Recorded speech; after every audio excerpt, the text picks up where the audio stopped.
let's talk about Blizzard.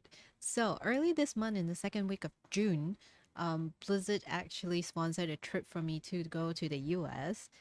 Thank you so much for sponsoring the trip. I really, really enjoyed it.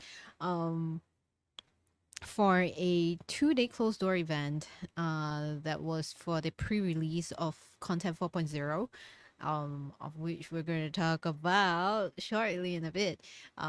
It was really fun. I got to meet my streamer friends and the community managers, and also the lovely development team of the Diablo Immortal game. They were super, super cool people.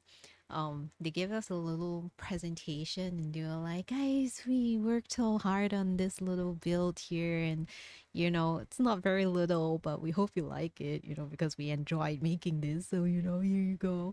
And then we were like, okay, let me take a look at it. And it's a lot of stuff, a lot of stuff. But before we get to that, here's some of the stuff that I saw in Blizzard.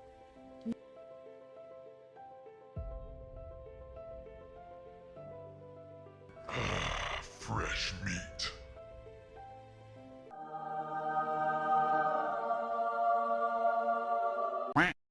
Yeah. And then here's the stuff that I saw all over LA because I stayed an extra 3 days. Yeah, so that was fun. Got to see a lot of sights and eat a lot of good food. Go shopping, and then hang out with my friends. We were going to play like table tennis and stuff, so that was fun. But yeah, I hope you enjoy watching this video as much as I did making it. There's like some stuff that we're not going to go through, and then there's some that we're going to go through. We're going to skip things like open world duels, helliquary bosses, new familiar skills, and the new main quest. That's the stuff we're gonna skip, but I'm gonna go through everything else, which includes like the new legendary gems, ancient legendary gear, set hunter, like what's the ongoing events that you should pay attention to because there's free stuff in it, and then also some cool new features that were built into the game, in Phantom Market, as well as the new class essences and how they play. Okay, yeah. Okay, that's all. See you in a bit. Welcome. Today we'll have the video sorted out into what I hope to be clear segments, but footage is coming from the live server, headquarters footage, and test build that the devs have provided post-event. I'll try to keep the narrative tight and simple and the footage easy to digest. Buckle in because it's going to be too long and then some. So let's go through the Prince of Freedom event series. We have new legendary gems, the ancient legendary gear. For the main quest, I'll cover the new class skills and essences. And then for helliquary bosses, I'll be making a separate video showing the boss mechanics. They are in very, very engaging fight. And then yeah, there's gonna be quite a bit of to go through there. And then I'm skipping the familiar skills because I'm not just familiar with them. Yeah, you can find another DI creator for it. Yeah. All right. For ongoing events, I would like to point out the Set Hunter event. This is ongoing till the 25th of August. This event will help you get a higher than usual set drop rate of specific sets that you're targeting for. It's good quality stuff. Yeah, it's good quality stuff. I got this as my first drop the other day. It's high combat rating, good quality, 323 set piece boots. Yeah, so I'm really, really happy with this. So make sure you do this one. This one's really good. And then we have a free 5-star gem given to us, the Blood Flow, for the 3rd anniversary tribute. You'll need to log into your BNet account, go to the shop, to look for the Diablo Immortal shop page, and it's just right there in the first banner that you see here. And remember to claim this free gem before the 3rd of July.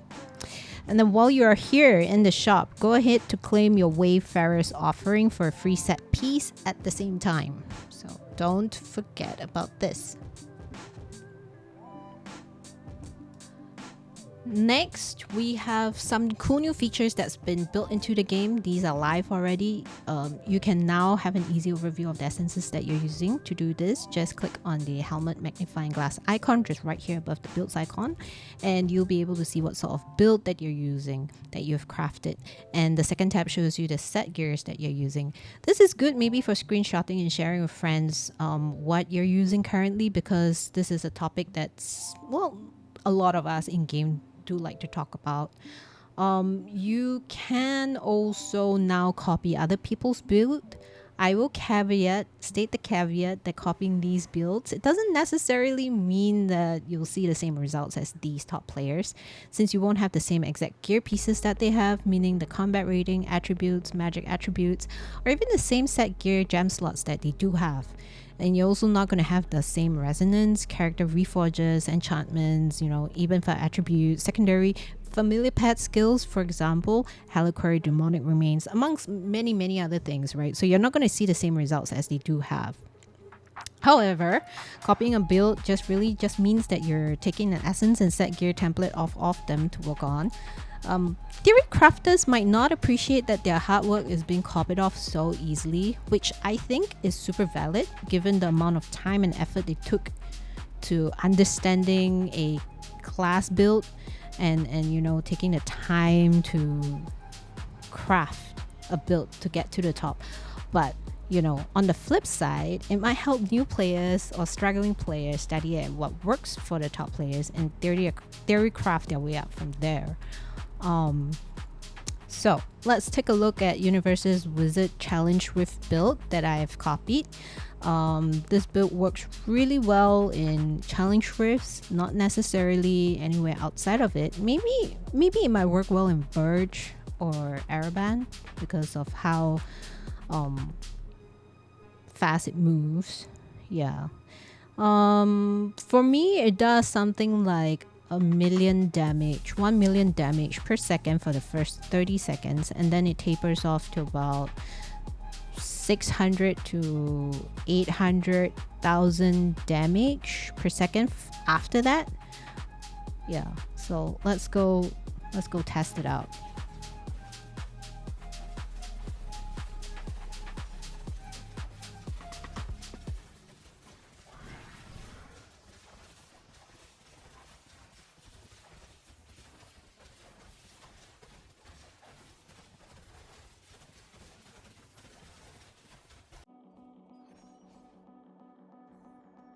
Here is Rift 485. I completed it in under 1 minute 25 seconds and went on to use this particular build till I reached Rift 510. So this was an extremely productive build. Thank you, Universe, for this build, even though you didn't know I used it. But thank you so much. It was an excellent craft. I appreciate fully, and I will study it further to see how I can improve it on my end. Yeah. Next, we have 4 new legendary skills in the Paragon. They are Shepherd and Protector, providing each summons a shield that's 40% of your max life for 3 seconds when you first summon them. We also have the Soul Harvester, gaining a shield that's 10% of your max life from fallen foes for 3 seconds, and using this in PvP will get you triple the effect, which is pretty cool.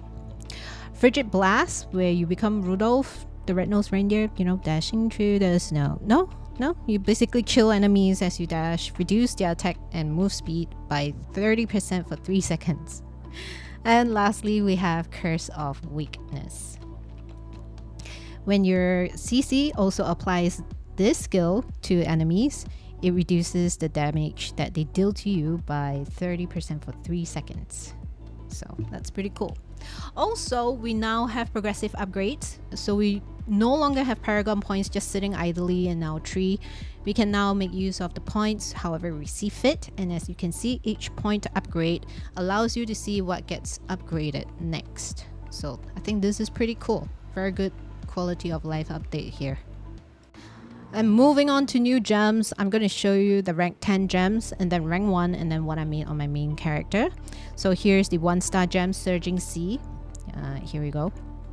At rank 10, you'll deal plus 2.4% skill damage increase for 3 seconds, and this stacks 10 times, so up to 24%, with skill cooldowns reduced by 2%. 2% is not much, honestly.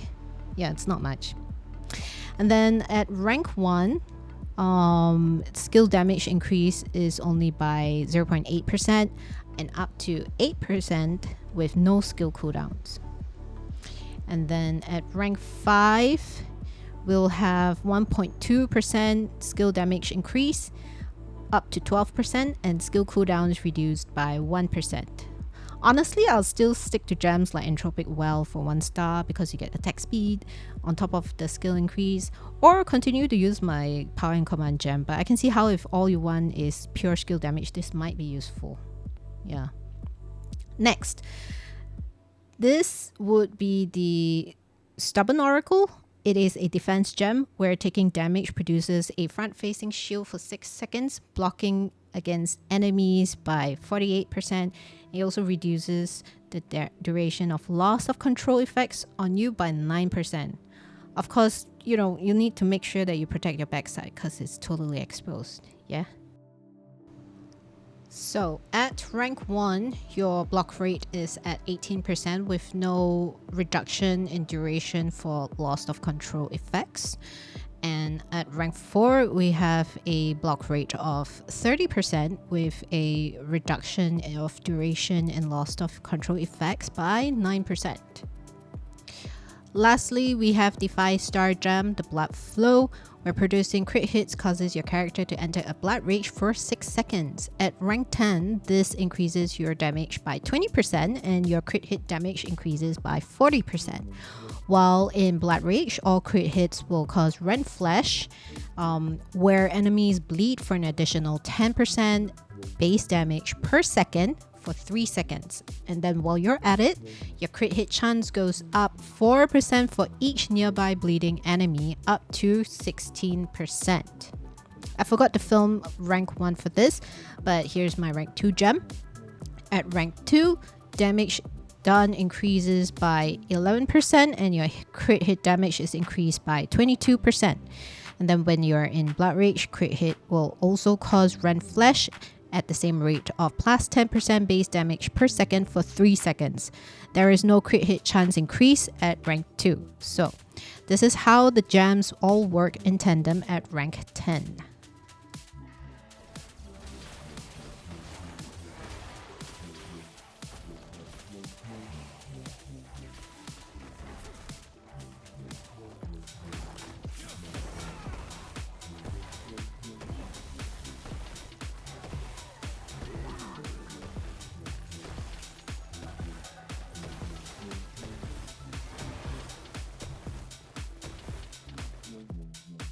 In this segment, we're going to cover the new ancient legendary gear. As far as I know, we only have helmets for now, and you'll require 100 ancient artifacts to craft one of these helmets. So each helmet has top stats that are tied specific to a game mode. Here is the Horde Splitter's Spirit Helm. And it does overall extra damage, probably good for PvE content, helliquary raids, and the like. Unveiled Secrets is good for PvP with attributes specific to backbench range players or players who do all the work from behind. And the First Strike is for PvE players who enjoy hitting hard and playing a bit faster. As my friend Hynavian says, best defense is more offense, hit harder, play faster. The Eager Trigger sight is probably good for playstyles that use a lot of skills. And lastly, the Grave Runner is for PvP hits and runs, specifically for players who need to jump in and out of chokeholds.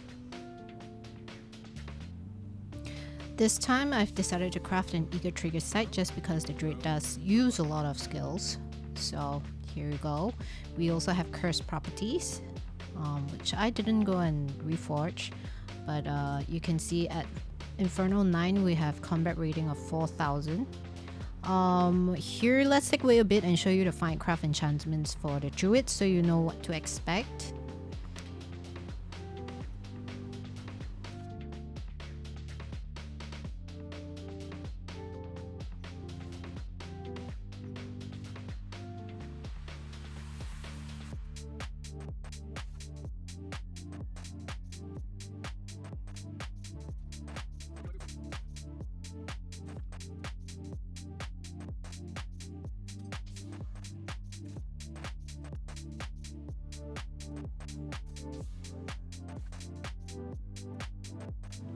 So we are now in the last bits of this video, which is basically the second half of this video. Say hello to our beefcake, the Druid. He is able to manipulate animals and the rocks and some plants. But in this first introduction, we'll see that there's a lot done for were animals and summons, not so much the rocks. We have two primary attacks. Ferocious Strike is the short range, and Landslide would be, I suppose, the mid to long range. I think I forgot to add in a Landslide clip. Let's just take a look at the build that I have on at the moment before we move on to covering other skills. The Ferocious Strike, Hex, and Slash, like this, quite basic. I have the Circle of Life, and the basic skill is already super good. So if you have to, were to plant this on the idol, your team basically has healing all the way. So, that's pretty cool. The Fire Tornado does what the Fire Tornado do best, which is basically setting up a flame hurricane just right there. Yep. And then summon moves, they're there. They can increase my move speed through the main hunt essence, so that's pretty good. Plus 15% move speed is always good, and I enjoy using the werewolf a lot. So as you can see, there are 3 skills that you can use while in werewolf form: lunge, run and tear, and howl. And you can see there's this like placement that you can change where each skill input goes to, so I think that's cool. You can edit that. Yeah.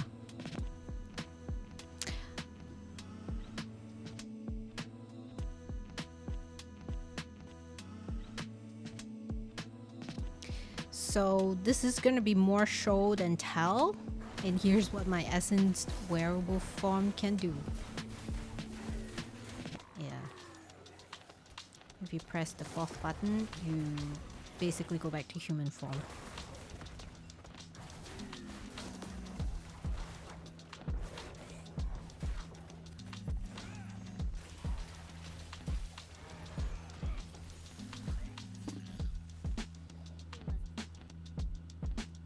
Okay, so here we can see my build, and 5 out of 8 pieces are for the werewolf alone, so it's very werewolf heavy, this build.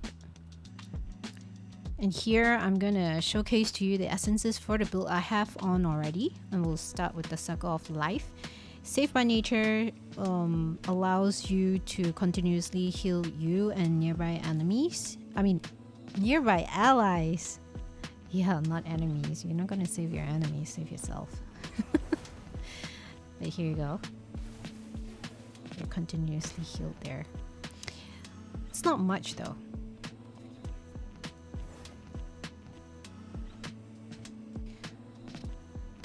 Next, we have Life Begets, where it heals you while you avoid damage and will automatically trigger when your life is too low.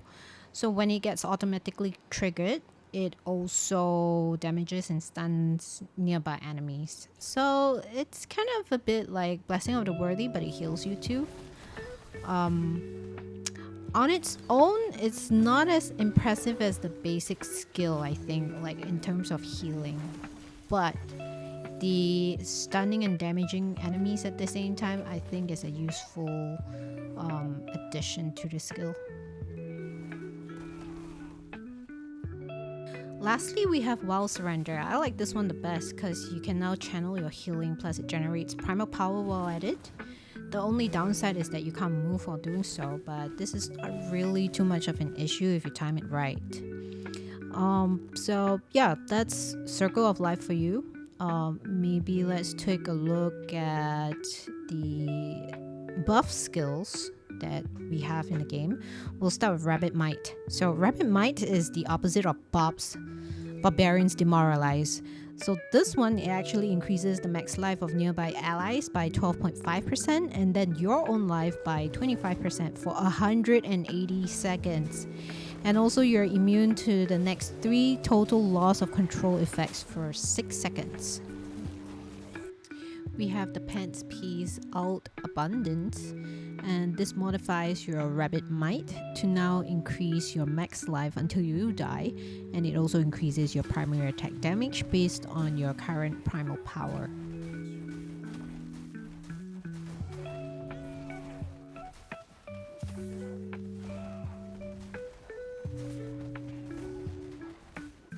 And that's all we have for the rabbit might. We'll take a look at the Thorn Armor next. So this is a buff that grants you and nearby allies with Thorn Armor for 5 seconds, which also absorbs damage. You also erupt thorns when you get attacked, and this damages the enemies and slows them by 40%. Know that there's a helm that gives you plus 8% crit hit chance, but we're not going to take a look at that today. In the pants, we have 3 essences. First is the Barb Mantle. It shields only you, and while active, it scatters thorns while you attack and damages nearby enemies. Primary attacks also work with this piece.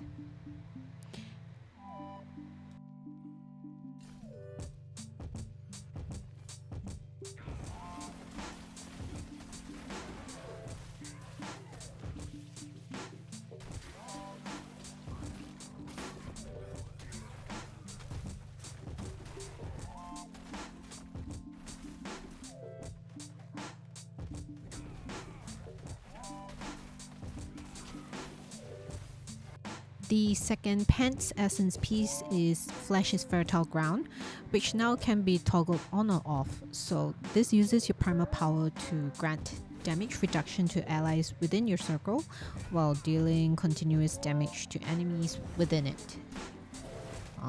The circle is pretty big, just saying.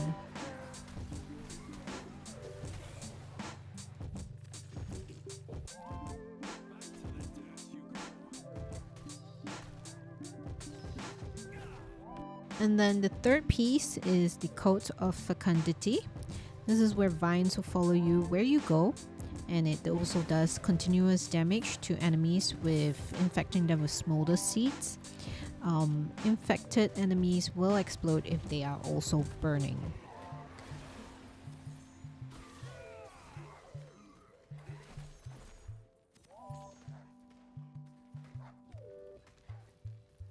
Next in skills, we'll take a look at some rocks, and then we have the earthquake skill here, and the basic skill kind of looks something like this. So you basically charge it up and it does 2-point damage. In chest pieces, we have 2 essences. First is Earth Bindings, where the ground is smashed and then your movement unleashes aftershocks every few steps you take.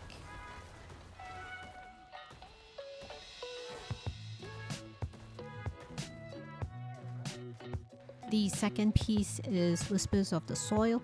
I like this one. This one produces a maelstrom of rocks at a targeted location, and it does 2 things. 1, it damages and petrifies enemies within the maelstrom, but also 2, allied summons within it gain a protective shell, which reduces their damage taken and also gains immunity to knockbacks and loss of control effects.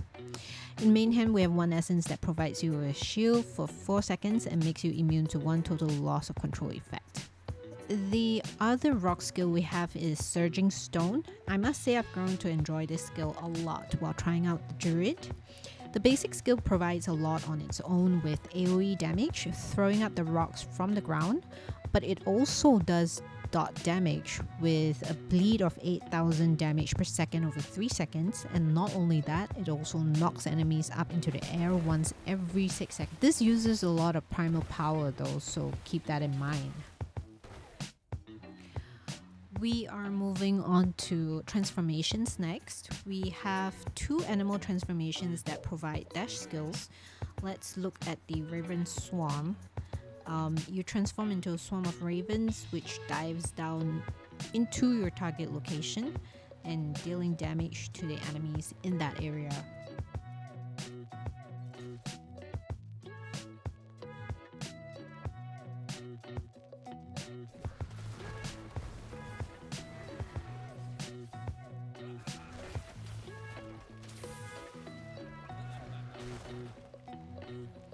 In shoulder pieces, we have the Source Skill Essence that provides you with an additional 30% move speed for 3 seconds. So typically the wolves would have provided me with 15% more move speed, but I've taken that off just to show you how fast 30% looks like. Well, next we have the Stag Charge. The Stag does this 3 leap jump and does a heck ton of damage. The first 2 jumps also slow down enemies and reduces their move speed by 40%, and this is stackable. Final leaps also knock enemies into the air, and you are also immune to loss of control and knockback effects while in this form. In helms, we have the Mask of Pouncing, which provides a huge buff to your primal power generation by 30% for 3 seconds.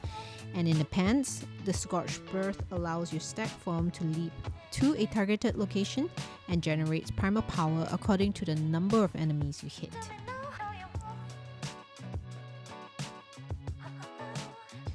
So let me try and reduce the primal power that I have at the moment by using a werewolf form.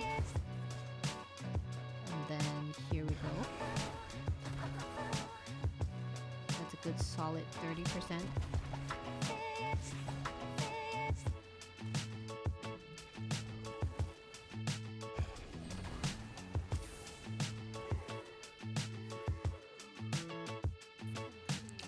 We're now looking at summons, and we have 3 options for summons.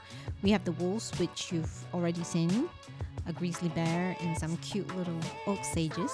I'll start with the grizzly bear first. You can summon it for 24 seconds and it gets sent to a target location, dealing damage and stunning enemies. So every 5 seconds, it'll smash the ground, knocking back enemies and dealing more damage. So this is just base skill.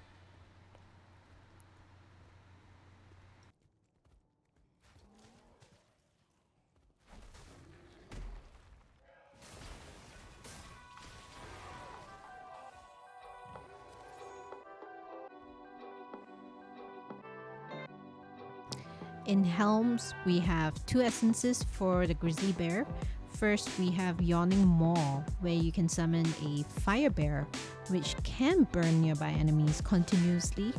You can also make it leap to a location, which then damages the enemies there, and it also increases the bear's crit hit chances.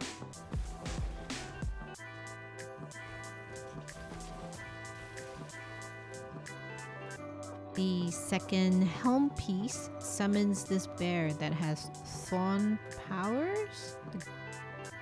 Gilded Majesty.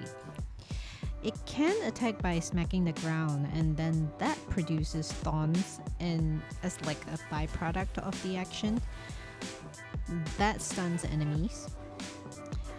I didn't experience it, but I'm guessing that when your bear dies prematurely, you can use primal power to resurrect it. And then you can use that bear to taunt a mob at the same time.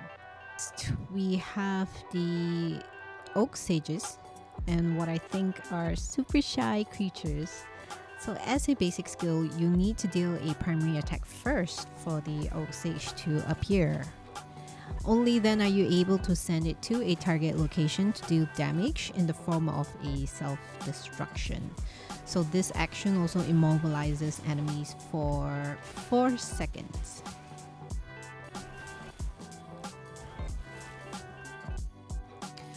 For essences, currently the pants has one called the Lightning Drape, and this buffs your damage by increasing it by 5% for 5 seconds each time your oak sages attack, up to 20%.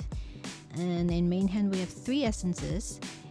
We'll start with the Sapling Claw, which actively summons a ring of oak sages that now automatically seeks out targets and self-destructs, damaging all nearby enemies.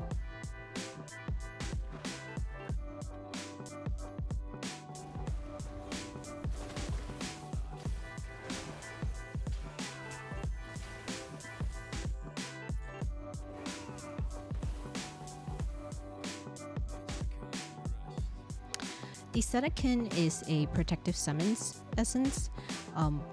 The oak sages now orbit around you and they reduce the damage taken and also grants you immunity against one total loss of effect.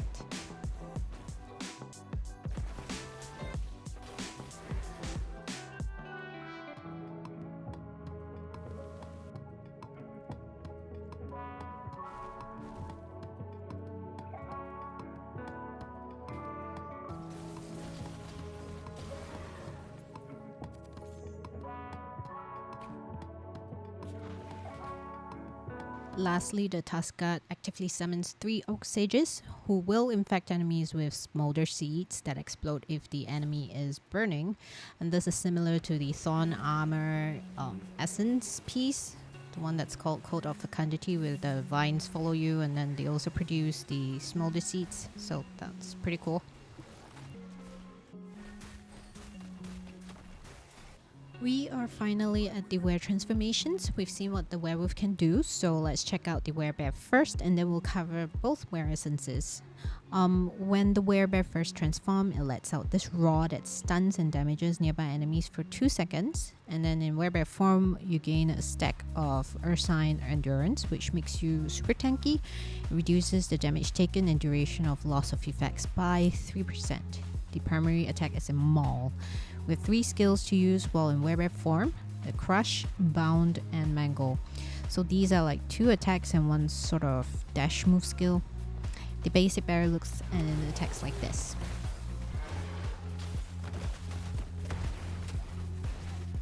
Here I am putting together a build for the Werebear to showcase to you how it might work. We might skip a few essences just to save on some time, but know that it's there. I'm not gonna narrate the essences, there's just too many. But you can pause the video at any time to read about what's being used. It really is more show than tell at this point. Sorry, not sorry.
And then the next few clips, you'll see that I'm changing out the build. So just to show you how the other essences look like and what they do.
So we're gonna go through the werewolf skill, the transformation.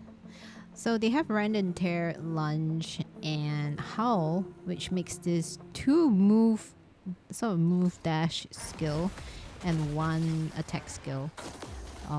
This is how it looks like just for the basic wolf.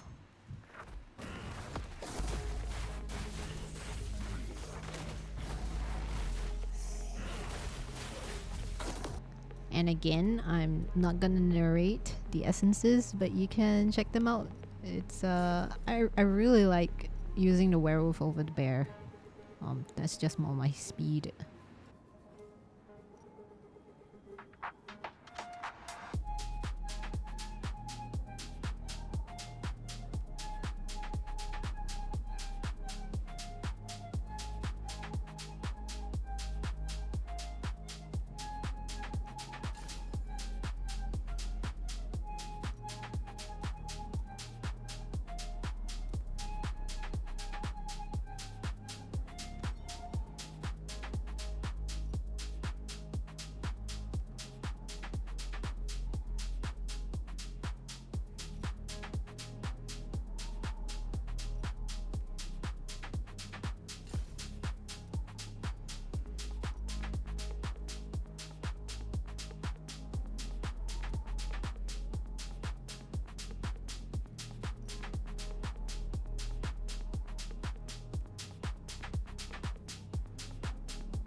And once again, I'm just updating the build to show you how the other essences work together with the were transformations.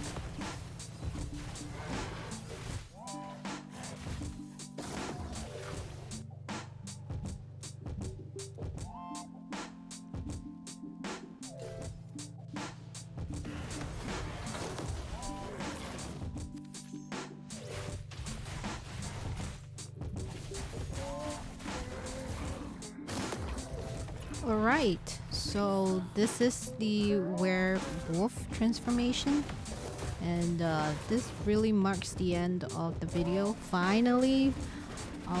And yeah, this is the build. It did pretty well in an open world duo with just another Diablo creator. I think it did pretty well. It could be kind of optimized a little bit more, but yeah, there you go.